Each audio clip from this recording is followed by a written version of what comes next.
Sir Michael. Okay, so we already addressed item 4. Let's go down to item 5. Inform the board that FWC would like to hold their June 2016 quarterly commission meeting in Franklin County. In the past, these meetings were held in the courtroom on the 3rd floor in the courthouse. As an alternate site, I suggested the Armory, as it is the county's convention center and creates less logistics and access issues than the courthouse. Representatives from FWC toured the Armory with me and are in the process of weighing the advantages and disadvantages of both sites.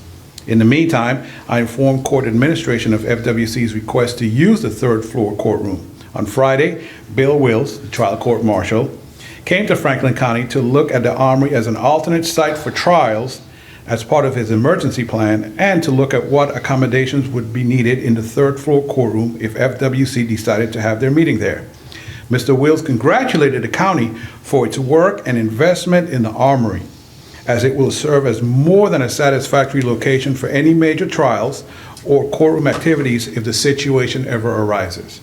However, he asked that if the 3rd floor courtroom will be used for FWC commission meeting in June, that the board send a notification to the Second Circuit Chief Judge, because IT and other court staff will have to be dispatched to move furniture and disconnect certain parts of the court's network that have been installed over the last few years, and then reconnect the network and relocate the furniture after FWC meeting is over to have court the following week.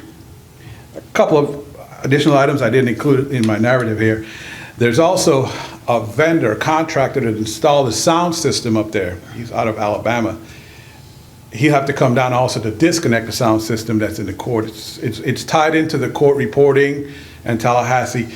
There's going to be a cost to that. I don't know much about the staff, but there's going to be a cost to the vendor. So that's probably something FWC will have to eat if they do decide to move upstairs. And I did get an email after I did this from FWC saying that they are preferring the 3rd floor courtroom because at the Armory, even though access is easier, logistics is better, they still need a private room to register people, and it gets noisy, so they didn't want that to interfere with the meeting. And they didn't think if they let the guests come into the main section that, the entrance we would use, if you're going into the Armory, not the side entrance, the main entrance, that they could actually do that. They could deal with that. So they are dealing with that. Now, I want to be very clear. The Chief Judge's office says, even though it's not a court function, they are willing to assist the county. But as far as they're concerned, it's the county's building, so they want to hear it from you, not from FWC. That's just their stance on the situation. I know in the past, Mr. Chairman, I know in the past, we've had some problems up there, and that's before we did the renovations and stuff like that. But what we need to do is write a letter to Executive Director Nick Wiley and copy the FWC commissioners and let them know that we welcome them with open arms to have their meeting here in June. That with all due respect, we would love for them to use the Armory as our newly renovated county convention center, and that any way that we can accommodate them, we surely would. That we would appreciate if they would use the Armory, that we have fixed the sound problem, the air conditioning problem, and that we have a little room that can accommodate them for registration. And that's what I would do, wouldn't you all? Well, Mr. Chairman, if I might, I agree with Commissioner Sanders. I do appreciate them coming here to hold these meetings, because we depend so much, the people of the county depend so much on our bay, and it directly ties into FWC as the enforcement arm of what we do in our bay and our estuary. I would prefer they use the Armory, but if they're not going to come because they can't use the courtroom, then if they're willing to pay for the cost of connecting and reconnecting, the costs associated with that, Michael, okay, we would encourage them. I would, if it's okay with Commissioner Sanders, we would encourage them to use the Armory where they don't have to incur any additional costs. Okay. And we're willing to let them use the Armory if it's the pleasure of the board, but use the Armory for no cost to hold this meeting so that our local seafood workers and all can participate, and our hunters can participate in these FWC meetings. But if that's if they still don't want to accommodate that, then if they can cover the cost, and it's okay with the Chief Judge, of course, that's the decision that they have to make. But we would like to encourage them to use the armory. Okay, And it would cost them nothing, and we do appreciate them coming here to hold these meetings. okay. And that they would have to incur the cost of the sound system, man and all, and to get permission from the circuit court, get Yes. permission from the court. So I'll put that in form of a motion that we write them a letter, formal letter coming from the board to Nick Wiley and the FWC commissioners. And in that way, maybe we can get to, sometimes you try to go up the ladder, but sometimes you got to hit the top first and then let it come down. So I think Got what it. you're trying to do is go up the ladder. Yes, ma'am. But we need to hit the top. I'll second the motion. Okay? Good. Yes, sir. Yeah, and put in there, make sure they eat all the costs, everything be costing them, Yeah. because they wishy-washy right now, and I don't want them to drop none of that cost back to the county. Okay. Yeah. I have a motion. Second. Second. All in favor? Aye. All opposed? Motion carries. Thank you. Item 6, inform the board that the Sheriff's Department has submitted the results of the 2015 jail and medical inspection. No action is needed, but I did attach a copy of that to my report. Item 7, inform the board that the U.S. Army Corps of Engineers have extended the comment period for the draft environmental impact statement and water control manual for the Apalachicola, Chattahoochee, Flint River Basin until January 30th, 2016. A copy of that newsletter is attached to my report. Is this the second one, Commissioner? I was going to ask. If I might, Mr. Chairman? Yes, sir. I participated in a conference call yesterday with our friends up and down the Chattahoochee River, called Tri-Rivers Waterways people, Mr. Billy Houston.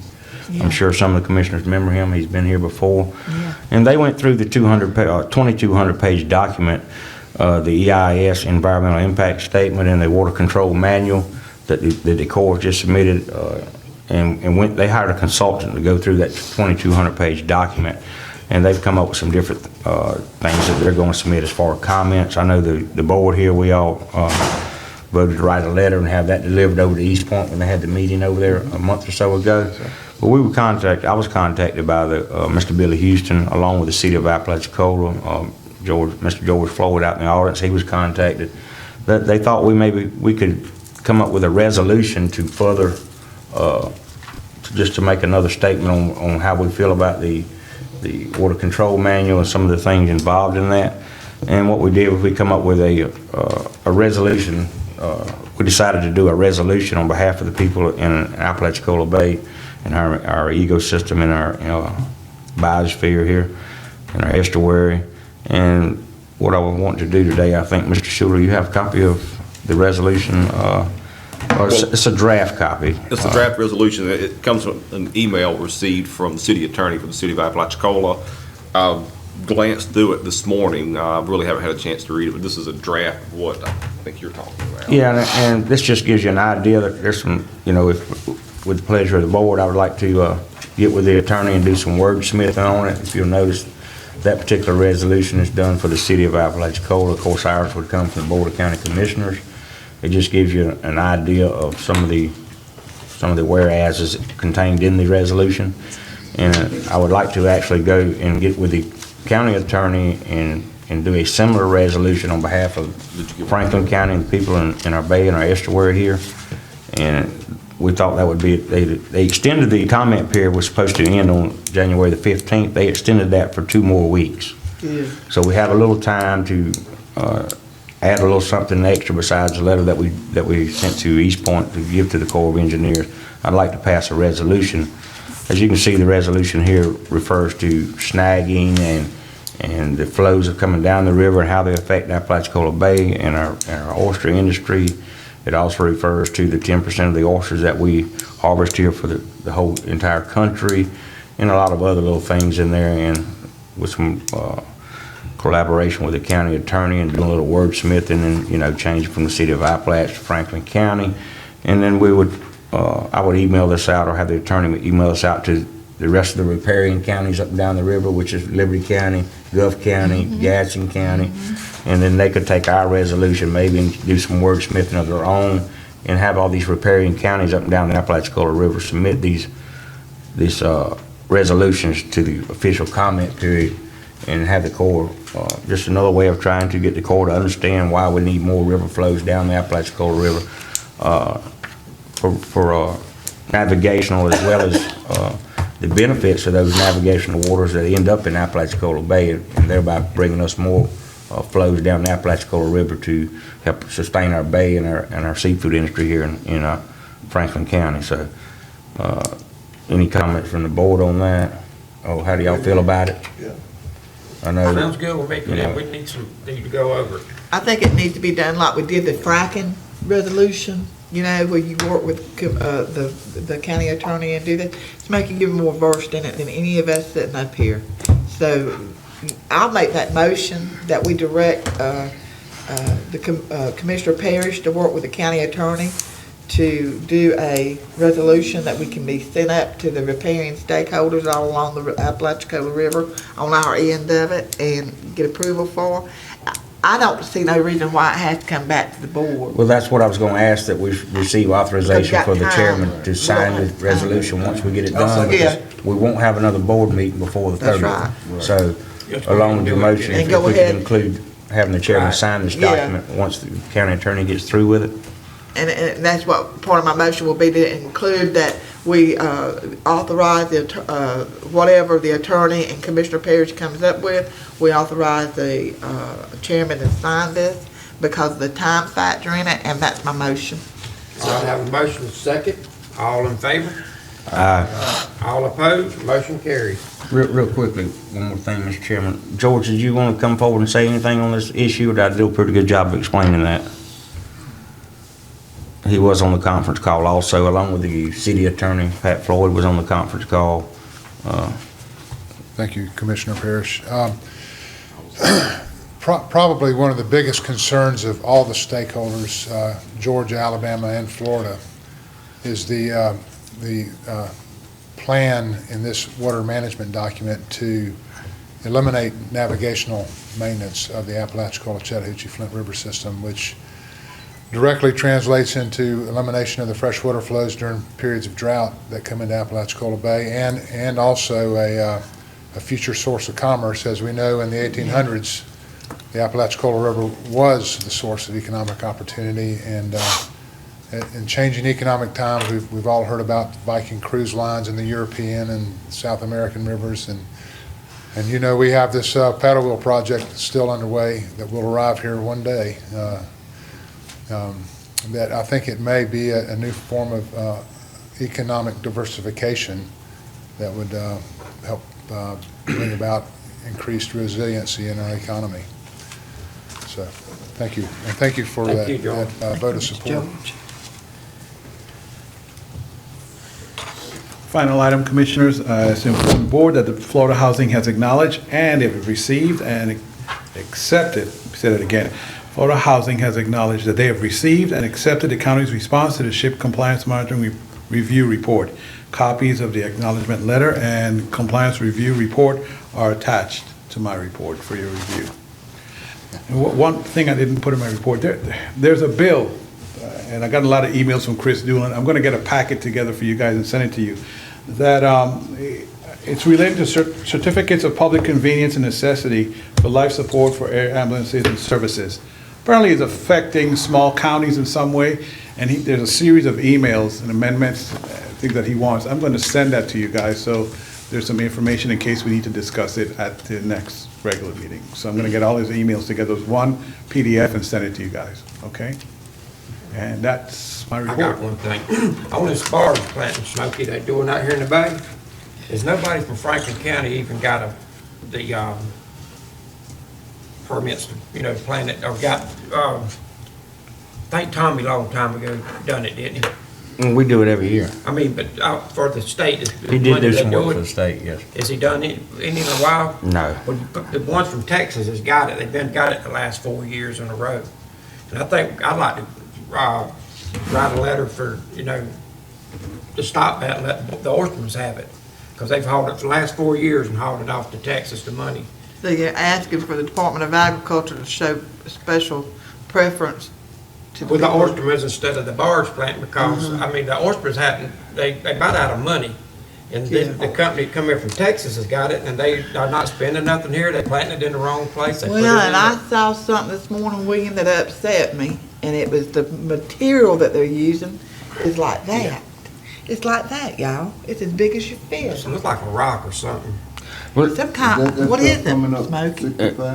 I don't know what they're using now, if it's coming out of Mariana or if it's coming out of, if it's coming out of Cabbage Grove, which the county, we do Yeah. get some material from there, the orange lime rocks, the Yeah. brown, or if they're still buying But from the pit over there.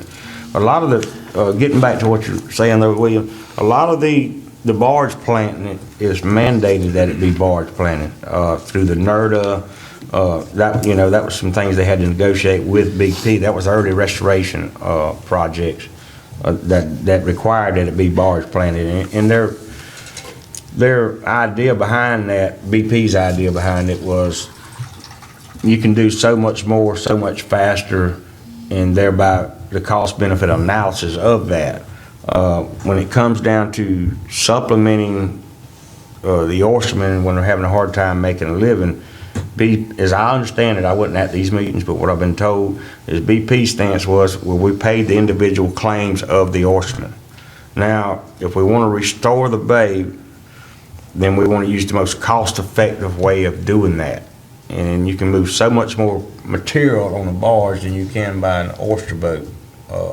And that was their reasoning behind that. Now, the state funds that they've just been used was not mandated that they use a barge, and the Right. oystermen That's were what I'm able to saying, do put it in it. the So wrong some of these, spot.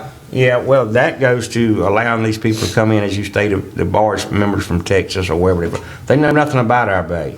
They know nothing about where the bars are located. That's right. I think the state has not done so well of a job of monitoring where they're planting, how much they planted, which, if you remember when they were bringing the proposal about the fisheries disasters money, so much went, a little bit went to bars, most of it went to the oystermen, and then they wanted to take out the money for the monitoring. And I said right here and says, no, I want that money for the monitoring left, because monitoring is a huge part of that program. Is knowing where they're planting, make sure they're planting on bars and not in the mud, make sure they're planting on the appropriate bars, make sure they're replacing the amount of clutch that they say they're placing by ton, make sure that they're actually doing that and placing those tons of material into certain, that was all part of the monitoring program. And I sit right here and says, no, don't do away with the monitoring program and just buy more shell, because monitoring is a very important piece of the pie here. And I think most of the board remembers me saying that. It's in the board minutes. And I think we've not done some of the state agencies have not done a good job of monitoring and taking care of the people's money and making sure that money was spent wisely and these shells and everything placed exactly where they should be. They've done nothing for the west end of this bay. And when the river come on a rise here, as we all know, there was nowhere on this end of the bay you could even oyster. Well, there's no oysters down there because they never reseeded that end of the bay. Never did do it. And here we are now, we got oystermen, don't have a way to, if they'd have planted seed down there and started growing oysters on that end of the bay as well as this end, when this end closed with too much fresh water, they could still go to work. They can still work now, but there ain't no oysters down there. One man went down there, he caught a half a bag all day long. Two men on a boat went down that to the west end of the bay, and they caught one bag between two men all day long. And it's because we've not reshelled that. We've not had the spat set down there because there's no shells down at the west end of the bay to be set. And we need to look at Apalachicola Bay as a total bay, not as this end's closer and we can plant shells here because it's so much closer for us. We need to refurbish this whole bay. Yeah. So that when one end is closed, these oystermen and the seafood people can still make a living by going to the other end. Remember, Mike? I tried to tell them this, Yeah. and that's in the board minutes too. We need to reseed this whole bay and not just one little area. And this is a prime example when we've had the water flows come up and they shut down this part of the bay, and there's no other harvestable areas in the bay. So, That's right. some of the things the state agencies are doing, I don't agree with. I've told Cal Knickerbocker that. I made a 30-minute speech down here before they ever started planting of what I thought they needed to do. I mean, I've worked in seafood my whole life. The company I work for also owns an oyster company. So I don't actually oyster for a living, but I hear about it when it's bad and I hear about it when it's good, because I work with people on a daily basis that one side of the company I work for is oysters and the other side is shrimp and scallops and other things. So I do have a huge diversification in the seafood industry here in Franklin County, and my family's always done seafood. So, you know, I'm not gonna get off my The big soapbox. money more I was talking about is the state, like they get doing the planting now Right. over there, and they putting it on the barges. When they're planted in the wrong place, I just, like, the state would let them boys plant it, you know. The state is supposed to be monitoring where these barges are going and where they're putting these shells, and they're not doing a very good job of it. Well, let's write a, That's let's what I'll do, write write a letter and tell them, let to the the boys do it. Department of They pumped Agriculture. 2 loads out there the other day, right out in the middle of the bay, and can't even find them. No, they put them in the mud. Put them in the mud, 2 whole So- Well, loads. and my question is, you know, I'm like, a lot of us are, we never have worked on the bay. We've always supported it, know the value and the economics of the bay, and we've always supported that. But I want to know, how in the world, if they put rocks out there like that, and then you attach fat to that, how in the world are those, is it going to be hard for them to tongue It's that? gonna break their tongue. It's going to break the tongues. That's what I thought. And my thing is, we need to write a letter to the Department of Agriculture, Aquaculture Division, and ask them to look at the issues that Commissioner Parrish has said about the monitoring and all that, but also the issues that Commissioner Massey has said, and the ones that Mr. Lockley's, Commissioner Lockley's fixing to say. My thing is, they got them big rocks, like you said, they not gonna work. I mean, I seen some the other day, and they bigger than this thing here. I mean, they're huge. And they just throwing them out there. If they done a study, how much damage that gonna do to the bay? They Yeah. always talking about they wanna do studies, but that stuff, when you put your hand on it, it got enough of that white stuff on it. I know it's gonna turn milky, and the whole thing gonna be milky. When they could've went down there and got some scarlet shell cheaper and put them over, and it would've worked.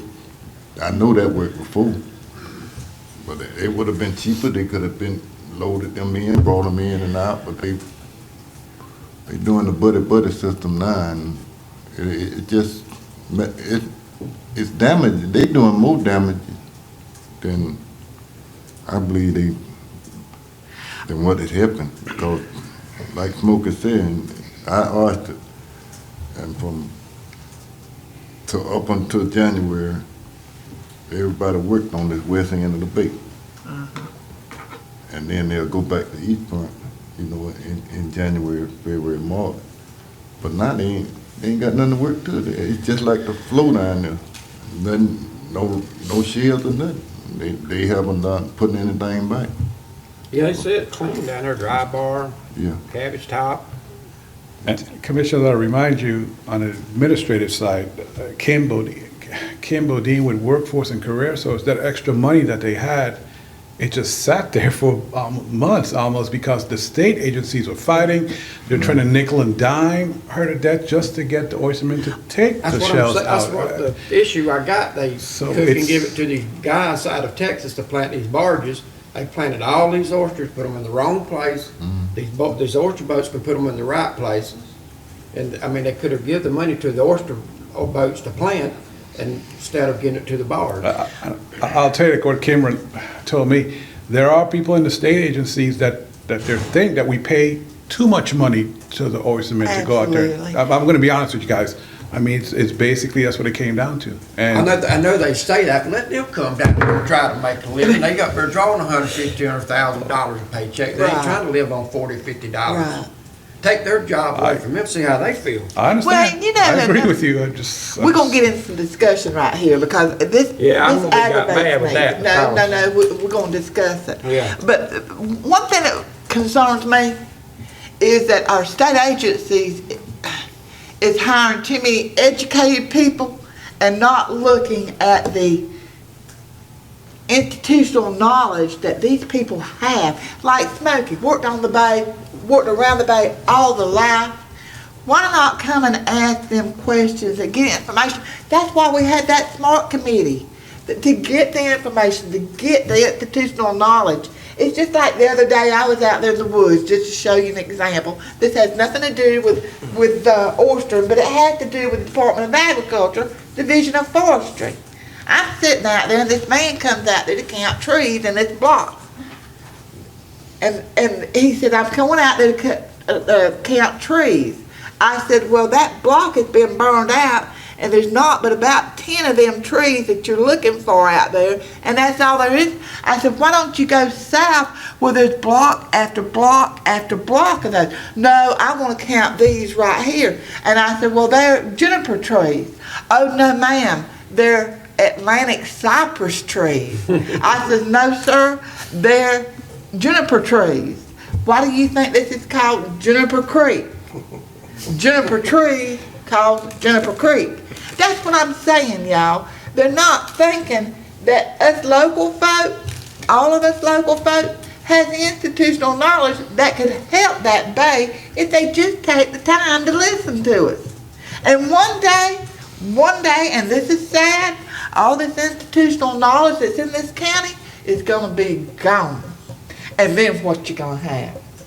So instead of the state agency, like William said, going and paying all this great big old money, come out here and embrace embrace the local communities to where they will share their institutional knowledge. I got a lot of institutional knowledge. William does, Mr. Watson does, all of us does, all the people out here does. But you think they want to hear it? No, they pay thousands and thousands and thousands of dollars for educated assumptions, and it's not even scientific data, it's educated assumptions. So, I'm just saying, it just irks me. And I'm going to make a motion that we write the Department of Ag a letter with the concerns of the commissioners here, not only about the monitoring, but the use of the barges, that we're one time again repeating ourselves. The barges are not doing the planning where they need to be doing, and they need to use some of the local oystermen to do some of this stuff. So that's my motion. And then what you add in there for them to please put some shells down here. Oh, and then once again, in a timely fashion, please plant shells The west end of the bay. in the western end of the bay. It's maybe made say it more eloquent than I did. Second. I'm good with it. Have a motion and a second, all in favor? Aye. All opposed, motion carries. That's it for me. All right, any, commissioner comments? Got 2 items, Chairman. Oh, okay, I forgot about you, sir, go ahead. I done got mad about the money. Yes, sir. On your litter control ordinance that you directed me to look at last month, I would request that the board authorize me to schedule a public hearing for the board to consider some updates to that litter control ordinance. Right now, your principal form of enforcement is criminal enforcement. And what I want the board to consider is an amendment to that ordinance which would put in place some meaningful steps of civil penalties before it becomes a crime. Okay. But I need board permission to schedule that public hearing before I can do so. Yeah. Have a motion second on the floor, all in favor? All opposed, motion carries. And then the second item is on your county court Florida probation services contract is up for consideration of renewal or bidding on March 16th of this year. And so I want to bring to the board at this time that issue, because if you wanted to renew, then you just wait until March. If you wanted to bid, then this would be the I'll last make a motion meeting. that we go out for bids for probation services. Have a motion and a second on the floor to go out for bids for probation, all in favor? Aye. All opposed, motion carries. Thank you, Commissioners. That's all I have. Is that all you have? Any public comments? Any public comments? Meeting adjourned. Get that guy. He had public comments. He said he